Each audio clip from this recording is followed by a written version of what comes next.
हाय, मेरा नाम है मरीना, मतलब समंदर से। अपनी स्टोरी बताऊं उससे पहले लाइक और सब्सक्राइब करें। मेरा जन्म छोटे मछुआरों के शहर में हुआ। हालांकि हम अमीर नहीं थे, पर मेरा बचपन बहुत खुशहाल रहा। समंदर की हवा ने स्ट्रॉन्ग बनाया और किसी भी लड़के से मैं ज्यादा तेज भाग और तैर सकती थी। मुझे डैड के साथ फिशिंग पर जाना बहुत पसंद था और मम्मी को मैं बढ़ा चढ़ा कर कहानियाँ सुनाती थी। मैंने सी मास्टर के टेंटिकल्स देखे मॉम, और फिर उसने हमारी बोट को कस के पकड़ो, उससे पलटने वाला था। फिर मैं उसके पास गई और उससे प्यार से बात करी। शायद वो अकेला था इसलिए गुस्से में रहता होगा ना। फिर हम दोस्त बन गए और उसने हमें छोड़ दिया।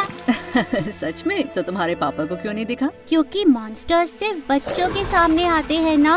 ग्रोन अप्स तो सीधा चिल्लाकर उन्हें मारने पीटने लगते हैं, उनकी बात सुनते भी नहीं। आओ मॉम, अब जाने दो ना। अब मेरी क्या गलती तुम्हारे बाल इतने उलझे हैं? तो बस सीधे बैठो। जब मैं 9 साल की थी तो मेरे ट्विन ब्रदर्स पैदा हुए और मैं बहुत खुश थी बड़ी सिस्टर बनके। उनके रोने पर मैं रात भर जागती, उनके गंदे डायपर्स भी बदलती और अपनी कहानियाँ उन्हें सुनाती। वो सब पे यकीन करते। लाइफ अच्छी थी, पर जब मैं 13 साल की हुई तो सब बदल गया। डैड ने हमें बताया कि टाउन को किसी बिलियनियर ने खरीद लिया है और वो पूरी जगह को किसी सी साइड रिजॉर्ट में बदलने वाला है। सब फैमिलीज को थोड़ा पैसा मिला शिफ्ट करने के लिए। हमारा दिल तो टूट रहा था जाते हुए, पर और कोई चॉइस ही नहीं थी। डैड ने कारपेंटर की जॉब करी और मैं पब्लिक स्कूल जाने लगी।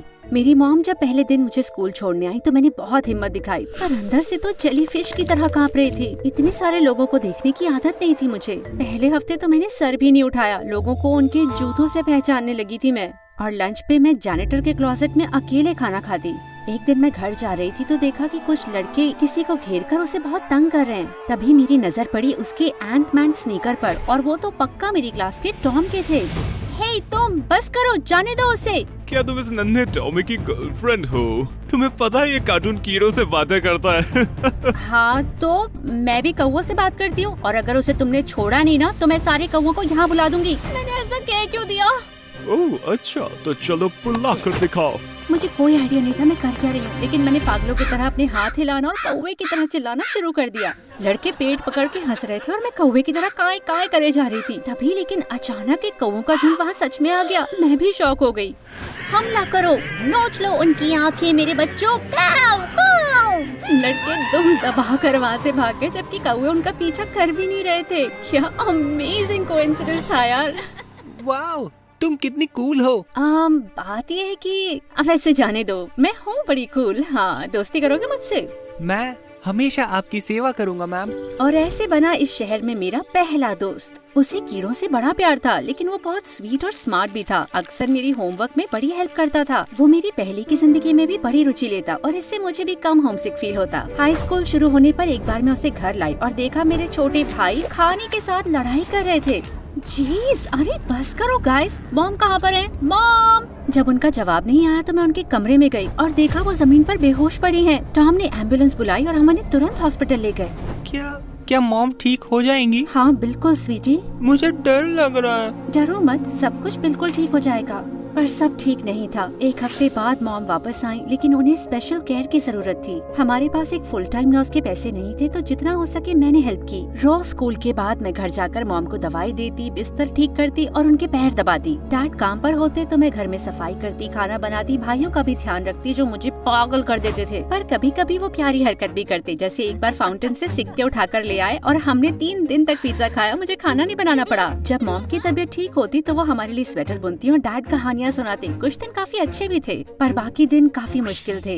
एक दिन मैंने डैड को परेशान बैठे देखा बड़े सारे बिल्स के साथ, और मैं उनकी मदद करना चाहती थी। तो अगले दिन मैं घर से निकली और कुछ घंटों बाद वापस आई। डैड, ये है कुछ पैसे, थोड़ी मदद के लिए। $500? मरीना, ये कहाँ से मिले तुम्हें? मैंने धीरे से अपनी टोपी हटाई और सब चौंक गए। मैंने अपनी इकलौती चीज बेच दी। तुम अब हमारी अगली भाई लगती हो। ओह मरीना, तुम्हारे प्यारे सुंदर बाल, ऐसा क्यों किया? मॉम, कोई बात नहीं, बाल ही तो है, फिर रुक जाएंगे। डैड की आंखों में आंसू आ गए और उन्होंने मुझे गले से लगा लिया। मरीना, मेरी बच्ची, तुम सबसे अमेजिंग बेटी हो। जानता हूँ चीजें अभी मुश्किल है, पर एक दिन जिंदगी तुम्हारी मेहनत का तुम्हें 10 गुना वापस जरूर देगी, ये मैं जानता हूँ। पर अगले दिन स्कूल में लंच पर बैठे हुए मुझे अचानक रोना आ गया। हे, क्या सब ठीक है? क्या तुम्हारी मॉम? नहीं, जानती हूँ सुनने में बेकार लगेगा, पर मैं अपने बालों को बहुत मिस करती हूँ। टॉम ने मुझे अपने कंधे पर रोने दिया और अपनी बाजू से मेरे आंसू पोंछे। तुम गंजी भी हो जाओ तो भी सुंदर लगोगी मरीना, तुम अंदर बाहर दोनों से सुंदर हो। मैं बहुत लकी थी कि टॉम मेरा दोस्त था और अपनी फैमिली से भी बहुत प्यार करती थी, पर धीरे धीरे मुझे लगने लगा कि मेरी जिंदगी आखिर कब आसान होगी। मैं बस 17 साल की तो थी, पर लगता था जैसे 50 साल की हो गई हूँ। पर फिर मेरे 18th बर्थडे पर टॉम मुझे एक फैंसी रेस्टोरेंट ले गया डिनर के लिए। वाह टॉम, ये जगह बहुत अच्छी है, पर इसके पैसे दे पाओगे तुम? तुम उसकी चिंता मत करो, मैं तुम्हारे लिए कुछ खास करना चाहता हूँ। खाना बहुत टेस्टी था और इतने सारे खूबसूरत लोगों को एक साथ मैंने कहीं नहीं देखा था। डिनर खत्म होते होते टॉम जरा बाथरूम की तरफ गया। मैं लोगों को नाचते हुए देख रही थी कि एक हैंडसम सा लड़का मेरे पास आया। ये मत कहना जो लड़का तुम्हें छोड़ कर गया है वो तुम्हारा बॉयफ्रेंड है। मुझे छोड़कर नहीं गया, वो बस बाथरूम गया है। और नहीं, बॉयफ्रेंड नहीं है। फ्यू, जानती हो कब से सांसें रोके खड़ा था मैं। तुम थोड़े से ड्रामेबाज हो, है ना? सुन के अच्छा लगता है ना। मेरे साथ डांस करोगी? अरे नहीं, मुझे टैंगो करना बिल्कुल नहीं आता। अरे विश्वास करो, किसी को नहीं आता। वैसे मैं लैंस हूँ। उसकी मुस्कान इतनी प्यारी थी कि मैं मना ही नहीं कर पाई। उसे टैंगो करना आता था और मैं तो बस अंधों की तरह उसके स्टेप्स फॉलो करे जा रही थी। डांस खत्म हुआ तो हम खूब हंसे। फिर मैंने देखा कि टॉम मेरा वेट कर रहा है। बहुत मजा आया, थैंक यू, मैं चलती हूँ। मैं तुमसे फिर मिलना चाहूँगा। मुझे कॉल करना और अपने दोस्त से कहना कि बिल की चिंता न करे। पर टॉम को बड़ा गुस्सा आ रहा था। वो लैंस कितना बदतमीज है, पैसे दिखाता है। किसने मांगी उससे चैरिटी, उसको तो मैं देख लूंगा। अरे गुस्सा मत करो टॉम, सीन हो जाएगा। और तुम उसे जानते हो? कौन नहीं जानता उसे। उसके डैड बड़े आदमी हैं और लैंस को विरासत में करोड़ों मिलेंगे। उस रात मैंने लैंस को गूगल किया पर उसे कॉल नहीं किया। हम दोनों की दुनिया बहुत अलग थी और मेरे पास डेट करने का टाइम भी नहीं था। पर लैंस को पता नहीं कहां से मेरा एड्रेस मिल गया और वो मुझे रोज फूल और चॉकलेट्स भेजने लगा। फिर एक शाम मॉम की तबीयत फिर खराब हो गई और उन्हें हॉस्पिटल ले जाना पड़ा और डॉक्टर समझ नहीं पा रहे थे कि उनकी प्रॉब्लम क्या है। मैं बहुत थक गई थी। एक रात हॉस्पिटल से बाहर निकली हवा खाने के लिए कि अचानक लैंस से टकरा गई। तुम फोन नहीं उठा रही थी और घर खाली था। माफ करना, मैंने तुम्हारा पीछा करा, पर मुझे चिंता थी। अचानक मैं फूट फूट के रोने लगी और लैंस को मॉम के बारे में सब बताया। लैंस ने कुछ फोन कॉल्स किए और फिर कहा कि मेरी मॉम को प्राइवेट हॉस्पिटल में शिफ्ट कर रहे हैं। क्या हमारे पास इतने पैसे नहीं? मेरे पास है। तुम्हारी मॉम का इलाज शहर के बेस्ट डॉक्टर्स करेंगे। क्या तुम ये नहीं चाहती हो? बिल्कुल चाहती हूँ, पर ये मैं कैसे एक्सेप्ट करूँ? ये बहुत ज्यादा है। ये हो चुका है। मैं तुम्हें वाकई पसंद करता हूँ मरीना, मजे के लिए पीछे नहीं कर रहा। अपना ख्याल रखने दो मुझे। उसकी बातें सुनकर मुझे इतना अच्छा लगा। फाइनली कोई था जो मेरा ख्याल रखेगा। नए डॉक्टर्स ने मॉम को एक एक्सपेरिमेंटल ट्रीटमेंट प्रोग्राम में डाला और 3 ही महीने में मॉम पूरी तरह से ठीक हो गई। मैं तो यकीन भी नहीं कर पा रही हूँ। ये तो मिरेकल है। लैंस बहुत बहुत शुक्रिया। और बिना कुछ सोचे मैंने उसे किस कर लिया। जल्द ही लैंस और मैं डेट करने लगे और उसके साथ हर एक पल सपने जैसा होता था। फिर एक दिन उसने मुझे डायमंड नेकलेस दिया और कहा कि मैं उसके साथ रहने लगूं और मैंने हाँ कह दी। क्या तुम्हें लैंस को डेट करते हुए कुछ हफ्ते ही तो हुए हैं? पर जानती तो मैं उसे कुछ महीनों से हूँ ना। मॉम की तबीयत ठीक है, ट्विंस भी ठीक हैं और लैंस मुझे वो जिंदगी दे सकता है जो मैं डिजर्व करती हूँ। अगर तुम यही चाहती हो तो ठीक है। वैसे तुम कौन से कॉलेज जाओगी? मैं सोच रही थी कि कॉलेज जाऊँ ही नहीं। हाई स्कूल के बाद मैं लैंस के साथ शिफ्ट हो गई और 1 साल अय्याशी करते हुए बिताया और फिर चीजें बिगड़ गईं। लैंस की अपने पेरेंट्स से लड़ाई हो गई और उसके पेरेंट्स ने उसे पैसे देने बंद कर दिए। अब वो हर समय गुस्से और टेंशन में होता था। क्यों ना मैं एक जॉब करके पैसे में हेल्प कर दूं? तुम मेरी मदद करोगी? क्या जोक है, तुम्हारे पास डिग्री भी नहीं है तो कैसी जॉब करोगी तुम? इतनी बदतमीजी से बात मत करो लैंस, मैं तो बस मदद करने की। तुम ही तो प्रॉब्लम की जड़ हो। मेरे पेरेंट्स मुझे पैसे नहीं दे रहे क्योंकि वो चाहते हैं कि मैं उनकी बिजनेस पार्टनर की बेटी को डेट करूं। और पता है तुम इतनी अच्छी भी नहीं कि सब तुम्हारे लिए खो दूं। लैंस ने मेरे साथ ब्रेकअप करके मुझे 2 दिन में बाहर निकलने को कहा। मुझे इतनी शर्म आई कि मैंने किसी को बताया भी नहीं क्या हुआ है। तो मैं घर गई और बोला कि मैं बस घूमने आई हूँ और सोचने लगी आगे क्या करूँ। अपने परिवार वालों से मिलकर मैं खुश तो थी, लेकिन अब मैं सच में चाहती थी कि मैं इस लाइफ में वापस ना आ जाऊं। पर फिर कुछ अनएक्सपेक्टेड हुआ। मुझे टॉम का कॉल आया। मरीना, तुम्हारी मदद चाहिए। मैं फाइनलिस्ट हूँ एक प्रेस्टीजियस साइंस स्कॉलरशिप के लिए और मुझे गाला में स्पीच देनी है। ये तो बहुत अच्छी बात है। सब कुछ गड़बड़ होगा। मुझे फैंसी पार्टीज पसंद नहीं और स्पीच बुरी देता हूँ। प्लीज मेरे साथ आ जाओ यार। मैं जाने के लिए मान गई। उसको सूट चुनने में और उसकी स्पीच प्रैक्टिस करने में भी हेल्प की। गाला की नाइट पर वो काफी हैंडसम लग रहा था। पर जैसे ही हम बिल्डिंग में घुसे मुझे पता था मेरा जैकपॉट लग गया है। ये जगह तो भरी थी अमीर आदमियों से। टॉम और मैं एक बिजनेस टाइकून के बाजू में बैठे जो हर साल मिलियंस देता था यूनिवर्सिटीज को। हाँ, उम्र में 15 साल बड़ा था पर मुझे फर्क नहीं पड़ता। कुछ हफ्तों बाद टॉम ने मुझे इनवाइट किया डिनर पे अपनी स्कॉलरशिप विन सेलिब्रेट करने के लिए। गाला में आने के लिए शुक्रिया, तुम्हारे बिना मैं ये नहीं कर पाता। मेरी जरूरत थी ही नहीं तुम्हें, तुम बहुत अमेजिंग हो टॉम, और जितना सोचते हो उससे ज्यादा डिजर्व करते हो तुम। तुम्हारी तबीयत ठीक है? तुम्हारी आँख फड़फड़ा रही है बहुत। मरीना, मैं तुमसे प्यार करता हूँ। टॉम प्लीज आगे कुछ मत कहना। नहीं, मुझे कहना होगा अभी। मैं 8th क्लास से तुमसे प्यार करता हूँ, तुम कभी समझी ही नहीं। और फिर लेंस बीच में आ गया। पर अब तुम सिंगल हो ना? मैंने सुना है वो किसी और के साथ है अभी। हाँ, पर मैं नहीं कर सकती। क्यों? क्या मैं तुम्हारे लायक नहीं? नहीं, वो बात नहीं है। तुम तो बहुत ज्यादा अच्छे हो टॉम, तुम तो बेटर डिजर्व करते हो, और मैं तुम्हारे बारे में ऐसा फील नहीं करती। I am so sorry Tom. और मैं तुम्हें बताने वाली थी आज रात की मेरी मंगनी हो गई है। क्या? किससे? विलियम, वो जो गाला में हमारे साथ में बैठा हुआ था। वो अमीर आदमी जो हमारे बाप की उम्र का है। सीरियसली तुम उससे प्यार करती हो? मेरी आंखों में देखकर कहो ये बातें। मुझे तुम्हें कोई सफाई देने की जरूरत नहीं है। ये पैसे की बात है ना? मरीना, तुम रुककर मुझे एक चांस नहीं दे सकती? नहीं, मैं इंतजार नहीं कर सकती। किसी भी चीज को चांस पर नहीं छोड़ सकती। मैं सिर्फ इतना जानती हूँ कि जिंदगी में सिर्फ पैसा ही तुम्हें सिक्योरिटी दे सकता है। अगर तुम गरीब हो तो तुम्हें तुम्हारे घर से निकाल दिया जाएगा, और जिनको प्यार करते उनका ख्याल नहीं रख पाओगे। मेरे और डैड के जैसे दिन रात बस काम में ही फंसे रहना पड़ेगा, और उससे भी कुछ नहीं हो पाएगा। सिर्फ प्यार से किसी का पेट नहीं भरता है। जिंदगी में पैसा बहुत इम्पोर्टेंट है, और उसके बिना मैं दोबारा नहीं रहूंगी।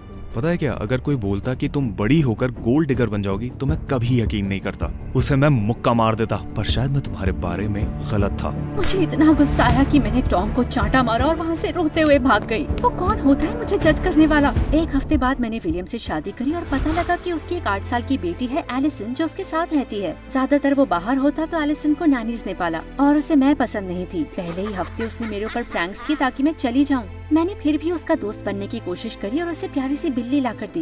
एओ, मुझे बिल्ली नहीं पसंद, एलर्जी है उनसे। शायद इसका नाम मरीना रख देते हैं क्योंकि ये बदबूदार भी है, और तुमसे भी मुझे एलर्जी है।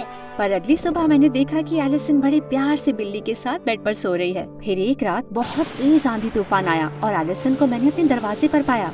मुझे तूफान से डर लग रहा है। आज यहाँ पर सोओगी तो तुम्हें अच्छा लगेगा स्वीटी। वो कूदकर मेरे बिस्तर पे आ गई, और तूफान से ध्यान भटकाने के लिए मैंने उसे कहानियाँ सुनाई जो मैं अपने भाइयों को सुनाती थी। उसके बाद एलिसन और मैं काफी करीब हो गए। अगले कुछ सालों में वो मेरी बेटी जैसी ही हो गई, और हर रोज मिलकर हम बहुत मजे करते। फिर एक दिन मैं घर आई तो देखा विलियम हॉल में खड़ा है, एक फिरंगी सी औरत जो एलिसन का हाथ पकड़ के खड़ी थी।